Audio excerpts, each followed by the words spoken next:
ادب اور شاعری کے بارے میں مسیحی نقطہ نظر کیا ہے؟ محترمی، ادب اور شاعری کے بارے میں کوئی مسیحی نقطہ نظر نہیں ہے، کیونکہ ادب اور شاعری مسیحی مذہب کا ایک حصہ ہے۔ مشکل یہ ہے کہ جہاں پہ شاعری ایک الگ چیز ہے کہ جس کتاب کو آپ مانتے ہیں اس میں شاعری نام کی کوئی چیز نہ ہو اور اس میں ادب نام کی کوئی چیز نہ ہو، تو پھر مذہب کو یہ حق پہنچتا ہے کہ اس کے بارے میں کوئی فتویٰ دے کہ شاعری ناجائز ہے، ادب ناجائز ہے۔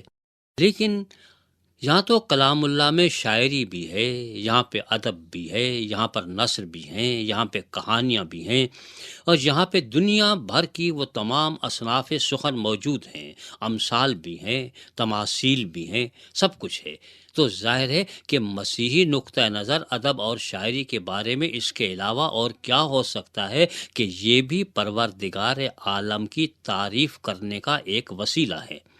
اللہ تبارک و تعالیٰ نے انسان کو جتنی صلاحیتیں عطا فرمائی ہیں، ان تمام صلاحیتوں سے انسان کام لیتے ہوئے پروردگار عالم کی تعریف و تمجید کرتا ہے، اس کی توصیف کے گن گاتا ہے۔ کبھی وہ نثر کا سہارا لیتا ہے، کبھی شاعری کا سہارا لیتا ہے، کبھی وہ خدا کی شان میں حمد لکھتا ہے، کبھی وہ کچھ اور کرتا ہے، کبھی وہ افسانے کی صورت میں اپنے اور خدا کے تعلقات کو ظاہر کرتا ہے، کبھی وہ تاریخ پر نقطہ نگاہ ڈالتا ہے اور یہ دیکھتا ہے کہ کون کون سے بادشاہوں کے زمانے میں دینی اقدار کو ترقی ملی اور کون کون سی دینی اقدار کو پامال کیا گیا، کون خدا کے بتائے ہوئے راستے پر چلتا تھا اور کون نہیں چلتا تھا۔ تو لہذا ادب ہو، شاعری ہو، تاریخ ہو، جغرافیہ ہو، سائنس ہو، کوئی بھی موضوع ہو، اس کا مسیحیت سے کوئی مخالفت اور مخاصمت کا رشتہ نہیں ہے، بلکہ مسیحی ادب نے ادب کو بھی استعمال کیا، شاعری کو بھی استعمال کیا۔ اللہ تبارک و تعالیٰ نے ایسے ایسے انبیاء کرام پیدا فرمائے جو کہ شاعری فرماتے تھے۔ حضرت داؤد علیہ السلام کے تمام جب آپ زبور اٹھا کے دیکھتے ہیں تو شاعری ہی شاعری ہے۔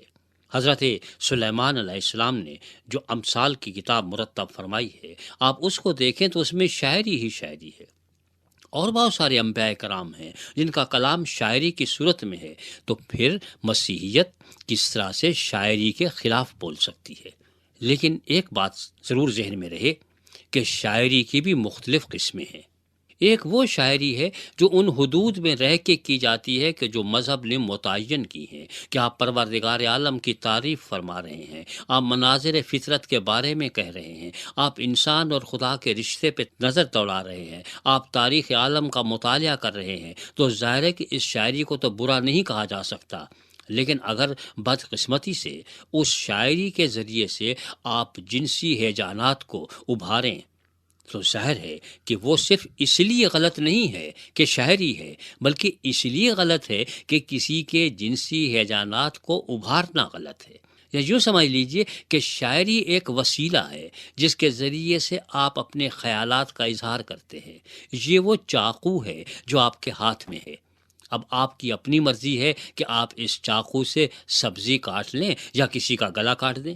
اس میں بیچارے چاقو کا قصور نہیں ہے، اس میں آپ کے کام آپ کیا کرتے ہیں۔ تو شاعری بذات خود نہ اچھی ہے نہ بری ہے، شاعری ایک صلاحیت ہے، اور اس کے لیے آپ اس کا اظہار کیا کرتے ہیں۔ اگر آپ عشقیہ شعر و شاعری کرتے ہیں اور آپ جنسیات کی بات کرتے ہیں تو وہ شاعری غلط ہے، وہ ادب غلط ہے، وہ نثر غلط ہے۔ لیکن اگر اس سے ذات پروردگار کی تعریف کرتے ہیں تو چاہے وہ نثر کی صورت میں ہو، چاہے وہ نظم کی صورت میں ہو، چاہے وہ غزل ہو، چاہے وہ رجز میں ہو، چاہے کسی بحر میں ہو، جائز ہوگی، اس لیے کہ آپ نے کام اچھا کیا ہے۔ تو شاعری تو ایک وسیلہ ہے۔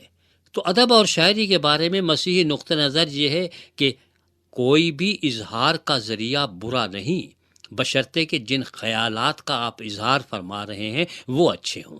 لیکن اگر آپ کے خیالات ہی برے ہیں، آپ چاہے نثر میں کہہ دیں چاہے شاعری میں کہہ دیں، غلطی ہوگا۔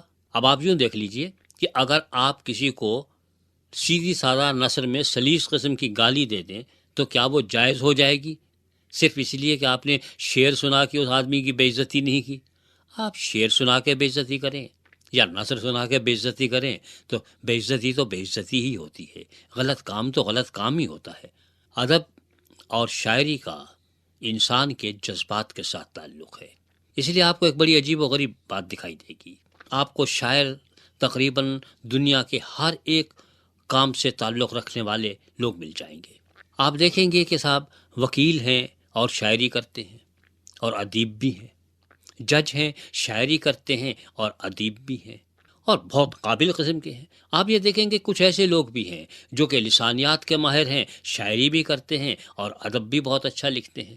ایک ان پڑھ آدمی بھی شاعری کرتا ہے اور پڑھے لکھے آدمیوں سے بہت اچھی شاعری کرتا ہے، لیکن آپ کو شاید دو طبقے ایسے ہیں جن میں آپ کو قاعدے کا کوئی شاعر نہیں ملتا، ایک پولیس والے، ایک مذہبی پیشوا، جو ہمارے ہاں اس وقت موجود ہیں۔ کیونکہ ادب اور شاعری کا تعلق ہے آپ کے جذبات عالیہ سے، احساسات سے۔ جب آپ کا پیشہ بدقسمتی سے ایسا ہو جائے جس میں آپ دوسرے کے احساسات اور جذبات کا خیال نہ رکھیں اور اپنی ہی منمانی ٹھونسیں، تو آپ کیا ادب تخلیق کریں گے، کیا شاعری وہاں پہ جنم لے گی؟ شاعری تو اس ماحول میں جنم لیتی ہے کہ جب آپ کا عالم یہ ہو کہ خنجر چلے کسی پہ تڑپتے ہیں ہم امیر، سارے جہاں کا درد ہمارے جگر میں ہے۔ لیکن جب آپ خود ہی خنجر لے کے دوسروں پہ چلانا شروع کر دیں گے تو آپ شاعری کر سکتے ہیں؟ ناممکن۔ آپ ادب تخلیق کر سکتے ہیں؟ ناممکن۔ یہ ہمیشہ مظلوموں نے ادب تخلیق کیا ہے، ظالموں نے نہیں۔ ظالموں کی فرمائش پہ شعر و شاعری ضرور ہوئی ہے، اور بیچارے مظلوم شاعروں نے شاعری کی اپنی جان بچانے کے لیے، لیکن ہمیشہ مظلوم شعر کہتا ہے، ظالم نہیں کہتا۔ مظلوم ادب کو تخلیق کرتا ہے، ظالم نہیں کرتا، کیونکہ ظالم کے اندر اس قسم کے جذبات عالیہ ہوتے ہی نہیں ہیں۔ اس کے لیے مظلوم، مجبور، مقہور، معاشرے کا ٹھکرایا ہوا ہونا لازمی ہے۔ اس لیے آپ یہ دیکھتے ہیں کہ جو بڑے عرفہ و اعلیٰ مقام پر بیٹھے ہوئے ہوتے ہیں اور جن کا حکم دنیا مانتی ہے اور تھر تھراتی ہے، ان کی شاعری آپ سنائیے، آپ کو یہ تو ملتا ہے کہ حضرت موسیٰ علیہ السلام نے شاعری کی کیونکہ وہ مقہور تھے، ان پہ قتل کا الزام تک لگا دیا گیا تھا۔ لیکن کیا آپ نے کبھی فرعون کی شاعری بھی سنی ہے؟ فرعون شاعر نہیں ہو سکتا، موسیٰ شاعر ہو سکتا ہے۔ پنتیوس پلاطس اور ہیرودیس شاعر نہیں ہو سکتے، سردار کاہن شاعر نہیں ہو سکتا، لیکن مسیح شاعر ہو سکتے ہیں۔ اس لیے کہ شاعری وہی کرتا ہے جس کے دل پہ گزرتی ہے، جو جانتا ہے کہ انسانیت کا درد کیا ہوتا ہے۔ جسے انسانیت کے درد کا احساس ہی نہیں ہے، اس کا تجربہ ہی نہیں ہے، جو کبھی اس دور ابتلا سے گزرا ہی نہیں، جس نے کبھی اپنی ضمیر کی اور اپنی ذات کی صلیب اٹھائی نہیں ہے، وہ شاعری کہاں سے کرے گا اور کہاں سے ادب تخلیق کرے گا؟ اس لیے مسیحی نقطہ نظر یہی ہے کہ بہت اچھا ہے، لیکن پہلے آپ وہ سرا صلیب